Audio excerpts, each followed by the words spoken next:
Hi, I'm Jim from Left Wing Libertarian. And I am Anna from BeautyGirlsMom.com. So today we're going to be talking about something on Magic Tables. We're going to be talking about the Tables and Which one of these is mine? This one's mine. The Tables in Wonderland card. What does that have to do with a Magic Band? Well, when you get it has the opposite to do with a Magic Band. Well, when you get your annual pass, they give you one of these doodads that you put on your Magic Band. Mm-hmm. That's what they're called, right? Doodads? Of course. Doodads. It's a doodad. You put it on your Magic Band, and that means I can go in the park and I don't have to carry my annual pass holder card anymore. And when you buy the Tables in Wonderland card, don't they give you a doodad and you put it on your Magic Band? No, they don't give you a doodad. The Magic Band, really, when they first came out, put the Magic Band away. It was supposed to save you from having to carry your Key to the World card and your passes and your credit cards and all the cards that you need. Uh-huh. But as annual pass holders and DVC members, oh yeah, I forgot about my DVC doodad. Yeah, you have a DVC doodad. We still need to take our DVC member card and So now I got to carry. So even with my Magic Band and the doodads, I still have to carry my DVC card. Well, if you would like to get your discounts, okay. Let's say that, because DVC members and annual pass holders do get discounts, but you have to show some proof, and a doodad is not proof. Some proof that you have those memberships. And I have to tell you, because I'm not sure. You might have your annual pass, like they might know that it's an annual pass by your band. I'm not positive on that. They know it's by the band, but not by the doodad. Yeah, but they don't know with your DVC member card. You have to have that with you. Yes, and the same thing goes for Tables in Wonderland. Yes, you do have to have your Tables in Wonderland card. And that's kind of what we were supposed to talk about today, not the limitation of the Magic Bands, but the Tables in Wonderland card. Well, I think that's an important part of the Tables in Wonderland card, because not only is it a value to get, mm-hmm. but don't want you to be duped into thinking that slip the doodad on and you can leave the card back in your hotel room, because you won't get no discount. You have to have your card with you to prove that you're a DVC member, to prove that you have Tables in Wonderland. All right, so let me see if I understand Tables in Wonderland. I go get a card, and then I can save money on dining mm-hmm. when I sit down. Correct. Okay. So that doesn't mean get my food and walk myself back to the table. It means sit down. The Tables in Wonderland card is available to Florida residents, annual pass holders, and DVC members. Florida residents pay a little bit more. I think it's $125 if you're a Florida resident and $100 if you're an annual pass holder. I'm not even sure. And basically what that does is it gets you 20% off many of the table service restaurants at the hotels and the theme parks. So we'll have a whole list scrolling by here while we're talking, but we can have a whole list. The list is in the comments below, and yes. So you should consider this when making your dining reservations then. Yes, which I did not do. We have the Tables in Wonderland card, and I have a tendency to just go online and I try and find restaurant experiences that we haven't done before. Or haven't been to lately. Or haven't been to in a long time. So we try and keep things fresh, and and then when she's done, she shows up with the itinerary. Which you change at the last minute. And then at one point, she'll look at it and go, oh, and have to go change it because she forgot to get them. Yeah, so, 2 months out now, I am looking at changing some of the dining reservations that we have for our upcoming trip, because I did not take into consideration that some of the restaurants I chose do not participate with Tables in Wonderland. So, and that is a nice discount.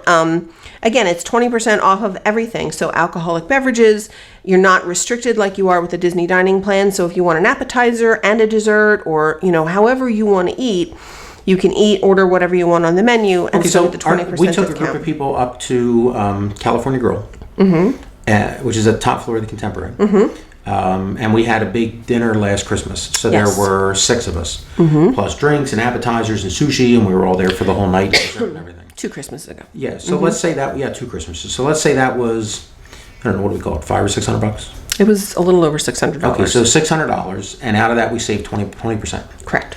Okay, so that's $120. Mm-hmm. So on that one big meal out, we broke even on the card. Well, we did not, and here's the reason why we did not. Because there are blackout dates for Tables in Wonderland. Christmas Eve and Christmas Day are 2 of those blackout dates. But so I didn't get the discount the next day either when I went to Christmas dinner at No, you didn't. Oh, but you're losing me. Sell me back quick. The thing is, if we had gone to California Grill any of the other nights during our vacation, you would have gotten that $120 off, which again pays for the Tables in Wonderland card in one meal. Now, if you're a smaller family and you don't travel with as many people, because this coming Christmas we're going to have 5, 6, 7, 8, 9. There will be 9 of us dining Christmas week. If you have a smaller family, you really just have to eat more meals. So if you're there for a 7 or 14-day trip, it could be a nice savings to help stretch your dining budget.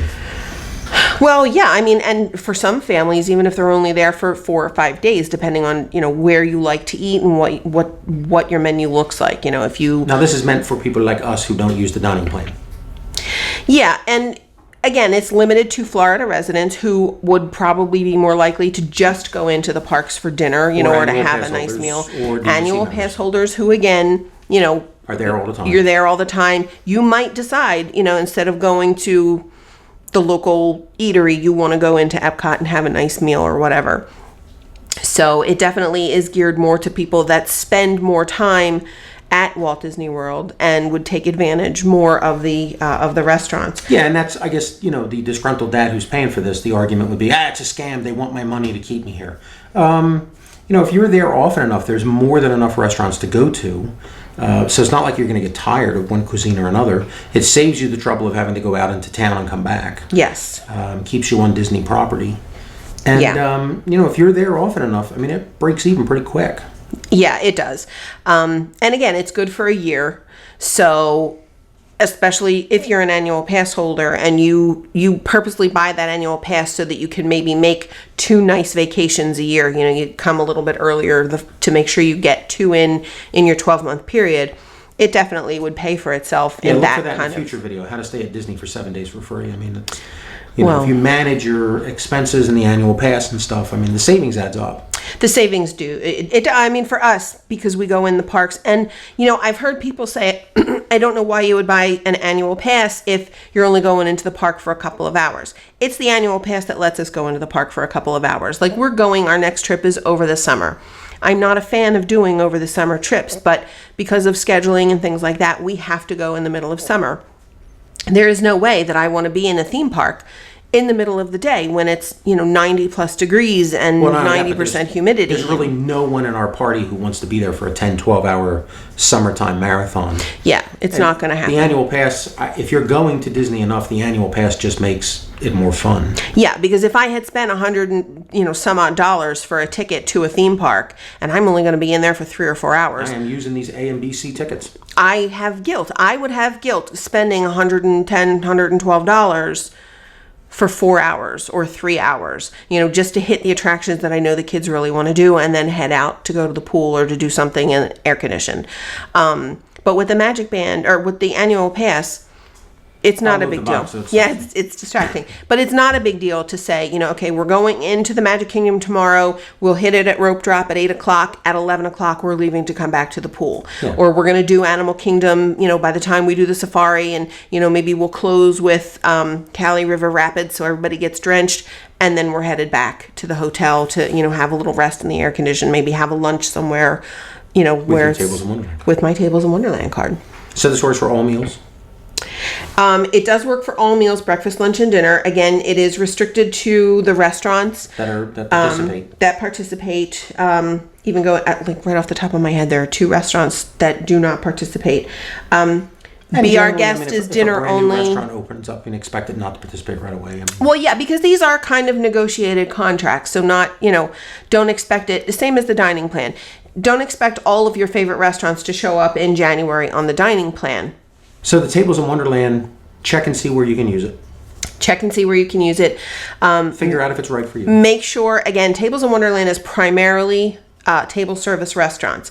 So Be Our Guest, you cannot use it at breakfast or lunch, but you can use it at dinner. There are some exceptions to that rule. I just wanted to take a quick look. Pizza Safari and Flame Tree Barbecue at Animal Kingdom, probably because of the lack of table service restaurants, which again is one of the things that you'll notice about it. Landscape of Flavors at Art of Animation, because there is no table service restaurant. Well, there's table service at Animal Kingdom if you go to the Rainforest. Is that on the list, or is that not considered a Disney restaurant? Rainforest is not on the list. Yeah, because it's not really a Disney restaurant. But the food courts at the value resorts are included in Tables in Wonderland because, again, there is no there is no table service restaurant there. So there are a couple of so like at the counter All-Star service would work, options, but not at the Poly. Exactly. Polynesian, let me just double check.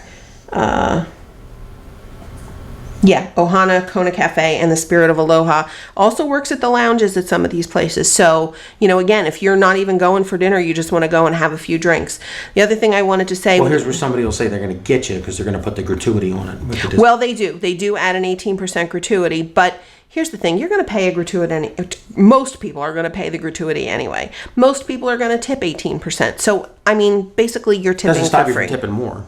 It doesn't stop you from tipping more, but you're basically tipping for free. And then make it a wonderful experience. But again, something else that I wanted to point out is the Tables in Wonderland card is only usable by the person whose name is on the card. So like if you and I wanted to go down to Disney World and I was going to go back to the room with the kids and you were going to go have a couple of drinks with, my sister or, my stepfather or whatever, you could not use my card to get the discount. I would have to go. They do let you purchase a second card for an additional fee. So if you have, a husband and wife and, we travel differently or whatever, you have that option. So for somebody who does something like stay at the campgrounds for a few weeks, this would be a huge savings for them.